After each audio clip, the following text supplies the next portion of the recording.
नमस्कार, मैं हूं शेषाद्री, आपका लेवल एडवाइजर, कॉर्पोरेट ट्रेनर, पास आईसी मेंबर। ये वीडियो से आपसे मिलने से हम तो खुश हुआ। हमको ये वीडियो तो एचआर स्टैट्यूटरी कंप्लेंट्स का है जुलाई मंथ के लिए।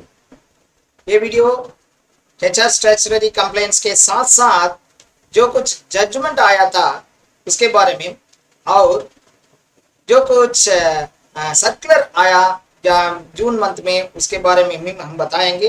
और ट्रेनिंग जो कुछ वर्चुअल में ही ट्रेनिंग अभी होता है, आप तो जहां भी हो पार्टिसिपेट कर सकते हैं, उसके बारे में हम बताएंगे। पहले तो ये किसको देखेंगे, हमको तो फैक्ट्रीज एक्ट मालूम है।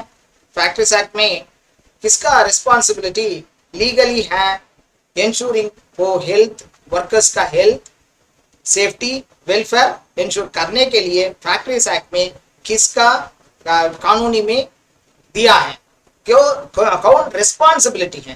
Factory manager, safety officer, occupier, inspector of factories. अब तो बताना पड़ता है। ये तो सही जो कुछ आंसर है वो ये वीडियो के अंत में हम बताएंगे। और पीएफ में कैलकुलेट करते हैं।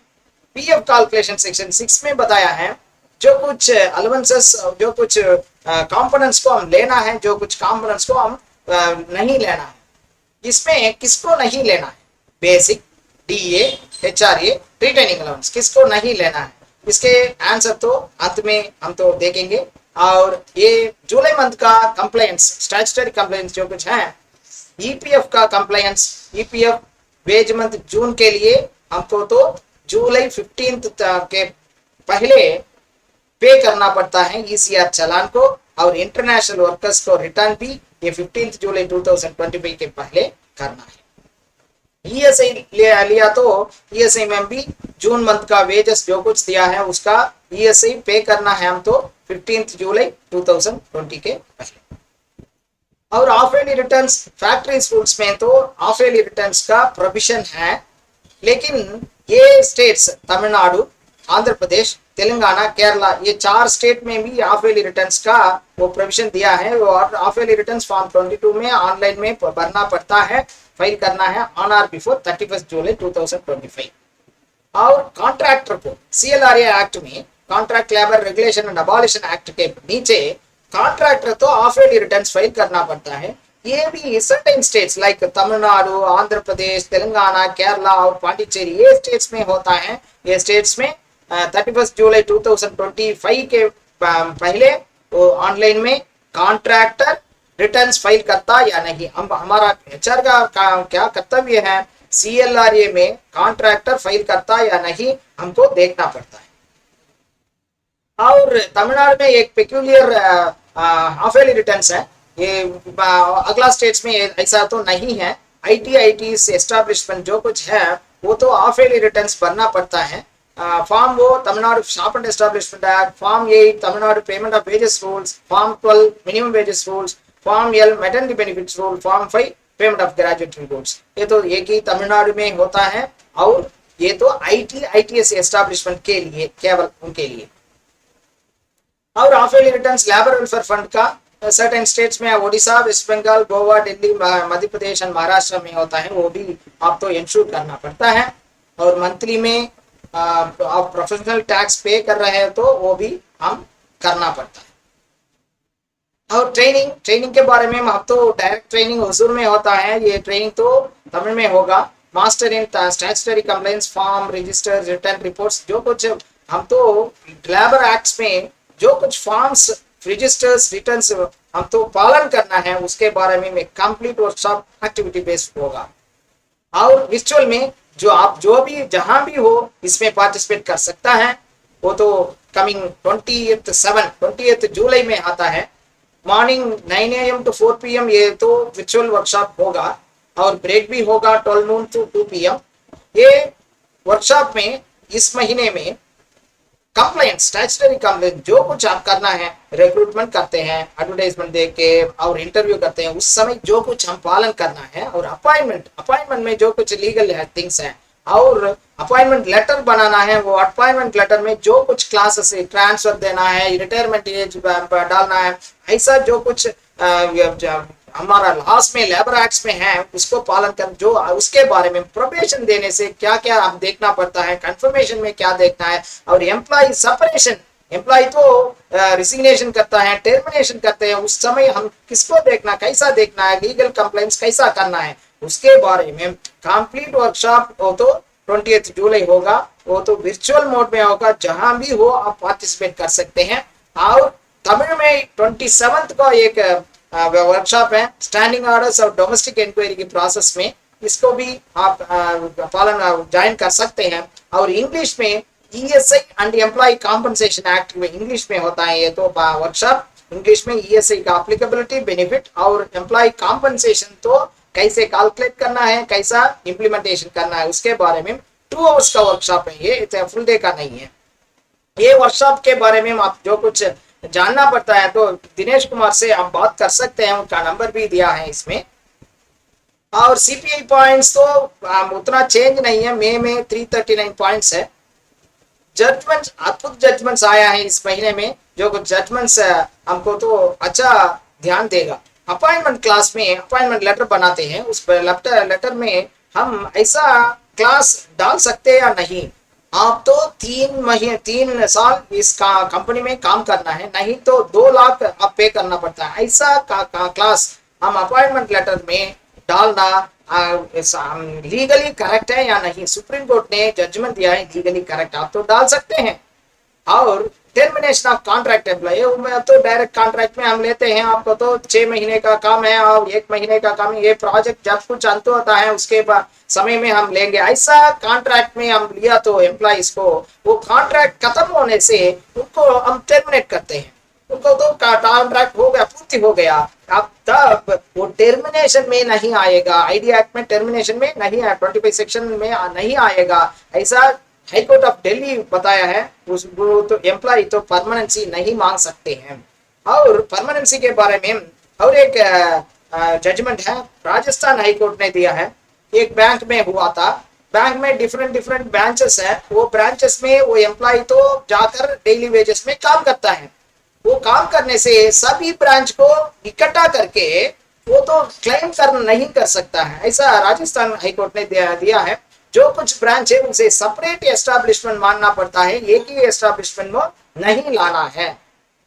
और ग्रेजुटी का एप्लीकेबिलिटी किसका होता है किसका नहीं होता है, जो एस्टैब्लिशमेंट को ईपीएफ का एप्लीकेबिलिटी हो गया, ईपीएफ आप पे करते हैं तो जरूर ग्रेजुटी भी आपको एप्लीकेबिलिटी आएगा, वो मद्रास हाई कोर्ट का अद्भुत जजमेंट है।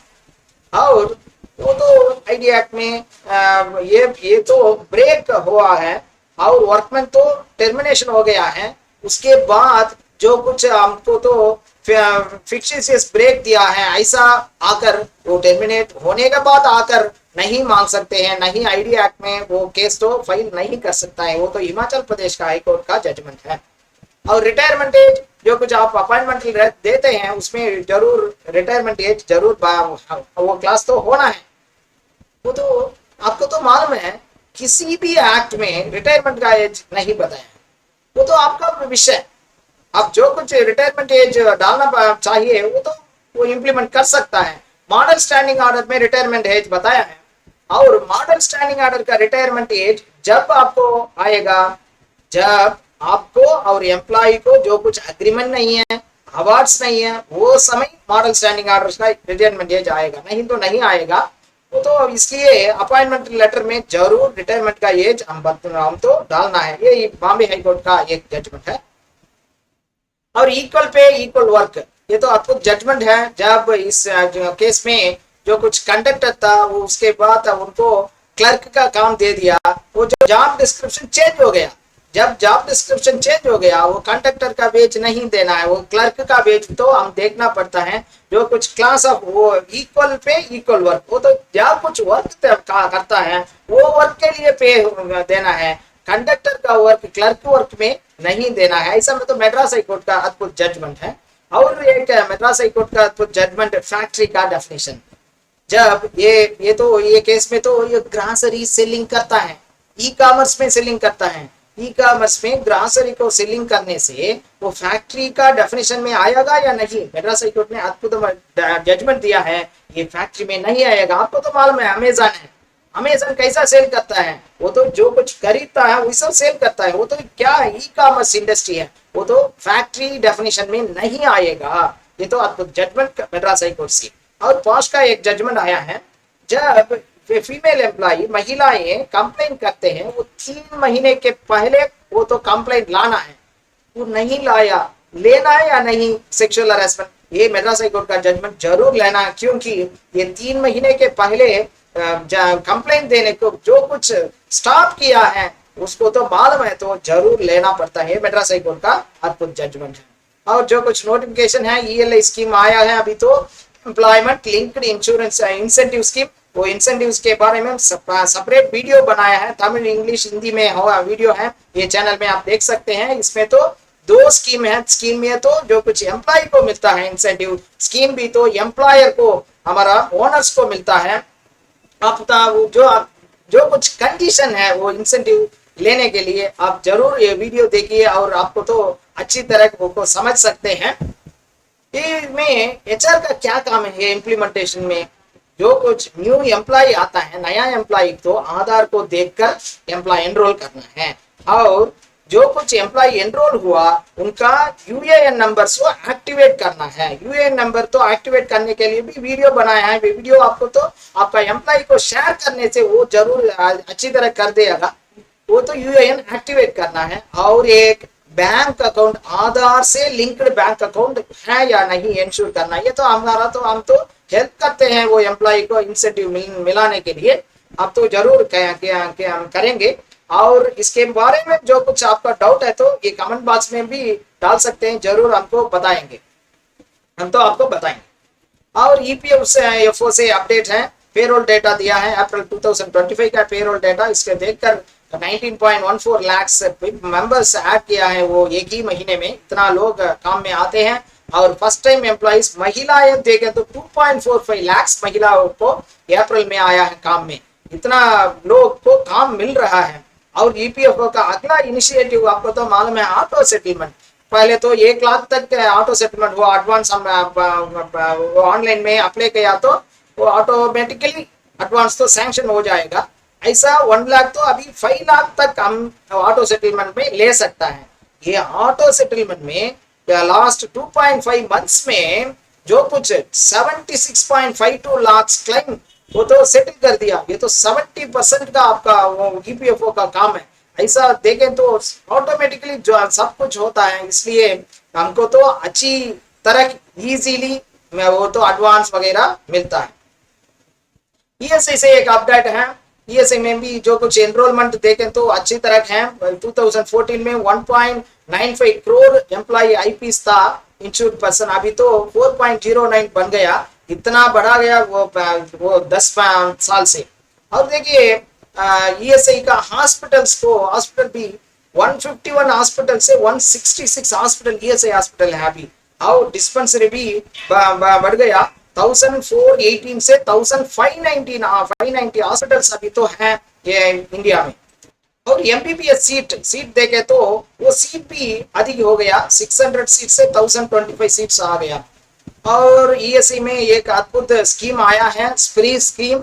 ये स्कीम से जो कुछ एम्प्लॉयर अब तो ईएसआई में रजिस्टर नहीं किया, अभी तो आपको तो अच्छा चांस है, या ये चांस नहीं है तो आपको ईएसआई में आया तो इतना इंस्पेक्शन होगा, डैमेज होगा, अभी तो कुछ भी नहीं है, इंस्पेक्शन नहीं है, डैमेज नहीं है, आप तो ईएसआई में रजिस्टर कर सकते हैं। जब रजिस्टर करते हैं वो डेट से शुरू होगा, आप भी आज निश्चिंत रह सकते हैं, वो एम्प्लॉय को भी ईएसआई का फैसिलिटी दे सकता है। आप जरूर ये यूटिलाइजेशन करना पड़ता है, जो कुछ ईएसआई में नहीं रजिस्टर किया अभी तक, ये आसान है। जो कुछ आपको तो इंफॉर्मेशन चाहिए तो हमको कांटेक्ट कर सकते हैं। और नोटिफिकेशन पंजाब में आया है, 368 डेज शॉप एंड एस्टेब्लिशमेंट तो ओपन कर सकते हैं, रख सकते हैं। और 8 आवर डेली वर्किंग आवर्स और वीकली वर्किंग आवर्स को पालन करना पड़ता है। ये तो 1 साल के लिए एक्सटेंशन दिया है 31 मई 2026 तक। नैट स्कीम में जो कुछ स्टाइफंड देता है वो तो डायरेक्ट बेनिफिशियरी ट्रांसफर डीबीटी में डायरेक्टली वो अप्रेंटिस को जाना है। ये तो वेस्ट बंगाल से एक नोटिफिकेशन आया है board of practical training eastern region से। और तमिलनाडु में शॉप एंड एस्टैब्लिशमेंट एक्ट में रिविजन हुआ है, अमेंडमेंट, वो तो पेनाल्टी बढ़ गया है। ये पहले तो सेक्शन 45 ऑफ 1 में जो कुछ 250 रुपीज था फाइन, अभी तो 5000 रुपीज है। जो कुछ 1000 रिपीटेड एक्टिविटी से वायलेशन से 1000 होता है पहले, तो अभी तो 10,000 है। और नया और एक क्लास पेनाल्टी क्लास तो ऐड कर दिया है। जब एम्प्लॉइज को डिसमिस करने के समय जब कुछ लीगलिटी हम तो नहीं फॉलो किया तो 50,000 रुपीज पेनाल्टी कर सकते हैं वो ऑफिसर्स। वो तो हम तो ध्यान में रखना है इसमें। और मध्य प्रदेश में वुमेन का नाइट शिफ्ट में एम्प्लॉयमेंट करने से एक रूल बना दिया है, और तो अभी महिलाओं का रिटर्न कंसेंट लेना है और एक बैच बनाना है। मिनिमम 5 विमेन एम्प्लॉइज तो होना है नाइट शिफ्ट में काम करने के लिए, और मैटरनिटी बेनिफिट में कवर करना है। ट्रांसपोर्ट फैसिलिटी डोर स्टेप तक देना है। 1/3 वुमेन सुपरवाइजर जरूर रखना पड़ता है। सीसीटीवी कवरेज ऐसा है, नाइट शिफ्ट में काम कर सकता है वो महिला भी, वो तो सुप्रीम कोर्ट का जजमेंट के अनुसार ये गाइडलाइन दिया है। और तमिलनाडु फैक्ट्रीज रूल्स में जरा ड्राफ्ट अमेंडमेंट आया है। ये तो स्पेसिफिकली फायर इंडस्ट्री के लिए आया है। ये फायर इंडस्ट्री का स्ट्रेंथ कैसा डिसाइड करेंगे लाइसेंस देने के पहले फैक्ट्री इंस्पेक्टर जब एक्सप्लोसिव एक्ट में जो कुछ दिया है स्ट्रेंथ, उसके अनुसार 15% तक अधिक दे सकता है। नहीं उसके अनुसार नहीं है तो नहीं देना है, लाइसेंस नहीं देंगे। ये तो ड्राफ्ट अमेंडमेंट में है, अभी 1 महीने के बाद ये तो गजट में आ जाएगा। दिल्ली में शी पोर्टल में सेंट्रल गवर्नमेंट दिया है, वो शी पोर्टल मैंडेटली रजिस्टर करना पड़ता है। दिल्ली गवर्नमेंट का इंफॉर्मेशन है, और राजस्थान भी ऐसा मैंडेटरी में रजिस्टर करने के लिए सर्कुलर दिया है। और तमिलनाडु में मिनिमम वेजेस रिविजन हुआ है, बेसिक रिविजन हुआ है। हॉस्पिटल इंडस्ट्री के लिए ये रिविजन हुआ है। और सेक्सुअल हरासमेंट का एसओपी तमिलनाडु गवर्नमेंट दिया है। सेक्सुअल हरासमेंट जो कुछ एम्प्लॉयर फॉलो करना है उसके बारे में ये एसओपी है। ये किसका आंसर आपको तो मालूम है, फैक्ट्रीज एक्ट में जो कुछ रिस्पॉन्सिबल पर्सन है तो occupier he ultimate control over the affairs of the factory, उसको ही सबका हेल्थ सेफ्टी वेलफेयर को पालन करना देना पड़ता है। और पीएफ कैलकुलेशन में बेसिक को लेना है, डीए को लेना है, रिटेनिंग अलाउंस को लेना है, एचआरए के एलिमिनेट करना है, नहीं लेना है। ये तो आपको भी मालूम है। जरूर ये वीडियो आपको तो पसंद है तो आप जरूर आपका एचआर फ्रेटर्निटी को शेयर कर दीजिए। जो कुछ डाउट है आप तो आज हमको तो व्हाट्सएप कर सकते हैं। जरूर हम जो कुछ हमको भी मालूम है हम जरूर बताएंगे आपके लिए। हम हैं। धन्यवाद। और एक वीडियो से आपको मिलेंगे। धन्यवाद।